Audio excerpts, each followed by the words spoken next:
Hello everyone, আমাকে দেখে তোমরা এখন কি ভাবছো? আমি কোথায় দাঁড়িয়ে আছি? আমার বেডরুম চেঞ্জ হয়ে গেল নাকি? আরে না না, আমার বেডরুম চেঞ্জ হয়নি। আমরা দুজনে এসেছি একটু চেঞ্জে, সাডেনলি প্ল্যান। তাই তোমাদের সাথে কিছুটা শেয়ার করে উঠতে পারিনি, বাট চিন্তা করো না, সব রকম ভিডিওই করেছি, তোমাদের সাথে আস্তে আস্তে সবটাই শেয়ার করে নেব। আর এখানে আমি ফোন নিয়ে ভিডিও করছি দেখে আমার বর কিন্তু আমার উপর একটু রেগেই গেল, কেননা ও কিন্তু রুমে ঢুকেই একদম রেডি হয়ে গেছে সুইমিং পুলে যাবে দেখে। আর আমি তখনও ফোন নিয়ে এরকম ক্যাত মারছি দেখে ও আমাকে বলছে যে তুমি এখনও ফোন নিয়ে দাঁড়িয়ে আছো, আরে তাড়াতাড়ি চলো, ফ্রেশ হয়ে আসো, কত বেলা হয়ে গেছে। আসলে সেই সকালে ঘর থেকে বেরিয়েছি, অনেকটা ট্রাভেল করে এসেছি, তাই জন্য একটু টায়ার্ড আছি দুজনেই। তো যাই হোক, বরের বকা শুনে তাড়াতাড়ি করে রেডি হয়ে চলে গেলাম সুইমিং পুলে। আর এই দেখো, এটা হচ্ছে সুইমিং পুলের অ্যাটমসফিয়ারটা।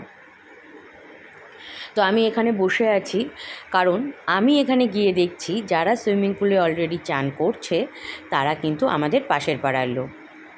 আর ওরা আমাদের দেখে বলছে তোরা তোরা কবে এসছিস, আর আমরা ওদেরকে দেখে বলছি তোমরা তোমরা কবে এসেছো।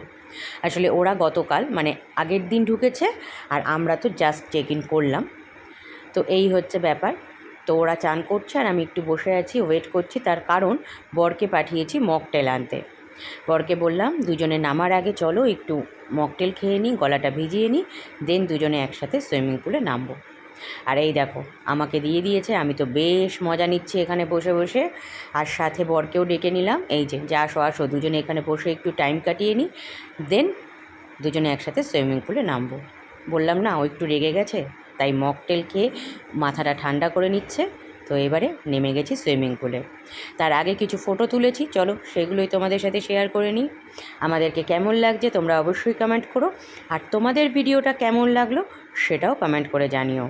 আর কোথায় এসেছি, কবে এলাম, কি করছি, সবটাই আস্তে আস্তে ভিডিওর মাধ্যমে তোমাদের সাথে শেয়ার করে নেব। তো তোমরা কিন্তু অবশ্যই চোখ রেখো।